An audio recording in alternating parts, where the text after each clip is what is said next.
በዘንድሮው የኢትዮጵያ ሴቶች ፕሪሚየር ሊግ የ16 ሳምንታት ጉዞ ልቀው ከታዩ ተጫዋቾች መካከል አንዷ ናት። የሊጉን ከፍተኛ ግብ አስቆጣሪነትን በ18 ግቦች እየመራች ትገኛለች። የኢትዮ ኤሌክትሪክ ኮከብ ዳግማዊት ሰለሞን እኛ እንዲጎልተን እንድታይ ዳግም እንዲጎልት የታየችው በሙሉ ቲሙ ነው ብዬ ነው ማስበው። ዳግምም በጣም ታታሪና ለፊ ሰራተኛ ናት።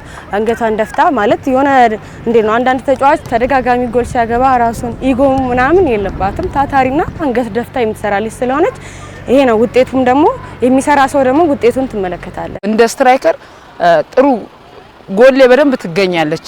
ያ ለኛ ጥሩ ነው። ጎል አንድ ቡድን ጎል ባገባ ቁጥር የማሸነፍ መንፈሱ በጣም ጠንካራ ነው የሚሆነው። ያንን ደግሞ ከዳግም እያገኘን ነው። በምንም ሁኔታ ውስጥ ብንኖር እሷ ጎል ታገባለች። ያ ደግሞ ለኛ ተነሳሽነትን ያመጣል። ጥሩ ልጅ ናት ብዬ አምናለሁ። ትውልድና እድገቷን ወላይታ ሶዶ ያደረገችው ዳግማዊት ከፕሮጀክት ተነስታ በክልል ሻምፒዮና ደምቃ የክለብ ጅማሯን በቅዱስ ጊዮርጊስ አድርጋለች። አዳማ ላይ ውድድር ነበር የክልል ሻምፒዮና። ከዛ እዛ ላይ ዋንጫ በላን። ከዛ በኋላ ጊዮርጊስ ሰላም ዛሬ በነበረችበት አመት ቅዱስ ጊዮርጊስን ተቀላቀልኩኝ። እዛ 4 አመትን ቆየው። በቅዱስ ጊዮርጊስ ቆይታዬ ብዙ ነገሮችን ልምድ ወስጃለሁ። ያው እዛ ነው የክለብ ጅማሬንም ያደረኩት እና ብዙ ነገሮችን የተማርኩት እዛ ነው። ቅዱስ ጊዮርጊስ በኋላ ብዙ ክለቦችን ተጫውቻለሁ። አምና ሲዳማ ነበርኩ። ካቻምና ደግሞ አዲስ አበባ ከተማ። አሰልጣኝ ኤርሚያስ ዱባለ የኢትዮ ኤሌክትሪክን ኃላፊነት ከተረከበ ማግስት ቡድኑን ከተቀላቀሉ ተጫዋቾች አንዷ የሆነችው ወጣቷ ኮከብ ለኤሌክትሪክ ታሪካዊ ስኬት ተስፋ ተጥሎባታል። ዳግማዊት በጣም ኮሚትመንት ያላት ተጫዋች፣ ስብዕናዋም ጥሩ፣ ለእግር ኳስ የተፈጠረች፣ በእግር ኳስ ሂደቷ እያንዳንዱ እድሏን ማባከን ሳይሆን እያንዳንዱ እድሏን የምትጠቀም ገና ወደፊት ብዙ የሚጠብቃት ትልቅ ተጫዋች ነች። ዳግም በጣም ጥሩ ኳሊቲ ያላት ልጅ ናት። ለዚህም ለመብቃቷ የግል ጥረቷ እንዲሁም የአሰልጣኞች የሚሰጣት ትሬኒንግ በአግባቡ ትከታተላለች። ለዛም ነው ለዚህ የደረሰችው። በክለቡ የመጀመሪያ የውድድር አመቷን በከፍታ የጀመረችው ዳግማዊት ሰለሞን በሊጉ 5 ጊዜ ጨዋታ ኮከብ ተጫዋች ተብላ ተመርጣለች። ያማረ ጅማሯንም ከፍ ወዳለ ስኬት ማሳደግ ታልማለች። ከየትኛውም ስታፍ ጋር ከኮቺንግ ስታፉ ጋር ከአሉት የቡድን አጋሮቿ በደንብ ሀሳብ የምትፈልግ ሀሳብን የምትጠይቅ አብራ በጋራ መስራትና በጋራ ማደግ የምትፈልግ ልጅ ነች።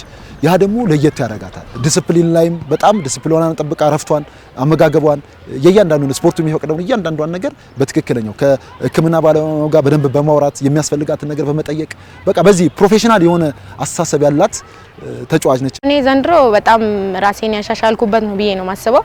ለዛም ደግሞ ኮች ኤርሚ የሚሰጠኝን በግልም እንደ ቲምም ሜዳ ላይ ስለምተገብረው ነው ብዬ ነው ማስበው እና ጓደኞቼን ትልቁ ሚና ይወስዳሉ። በእነሱ እገዛ ነው እዚህም የደረስኩት።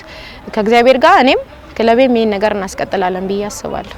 ሎዛ አበራን አርአያ ያደረገችው ተጫዋቿ በእድሜ እርከኖች የብሔራዊ ቡድን አገልግሎቷን ወደ ዋናው ብሔራዊ ቡድን ከፍ አድርጋለች።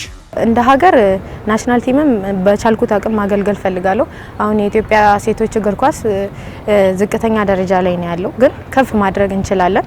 ከሰራን ከለፋን ምንም ማይሆን ነገር የለምና በግሌም ሀገሬን ማስጠራት ፈልጋለሁና ልክ እንደ ሎዛ አበራ ወጥቶ የመጫወት ህልም አለኝ። ያንን ህልም ደግሞ ከእግዚአብሔር ጋር ለማሳካት እየሞከርኩኝ ነው ብዬ አስባለሁ። ዳግማዊት ሰለሞንን በእርግጠኝነት ልነግራችሁ የምፈልገው ከሀገር ወጣ ፕሮፌሽናል ተጫዋች ሆና በትክክለኛው መንገድ እናገኛታለን የሚል ህልምና ሀሳብ አለኝ። ያንን ደግሞ በትክክል ታሳካዋለች፣ ታደርጓለች።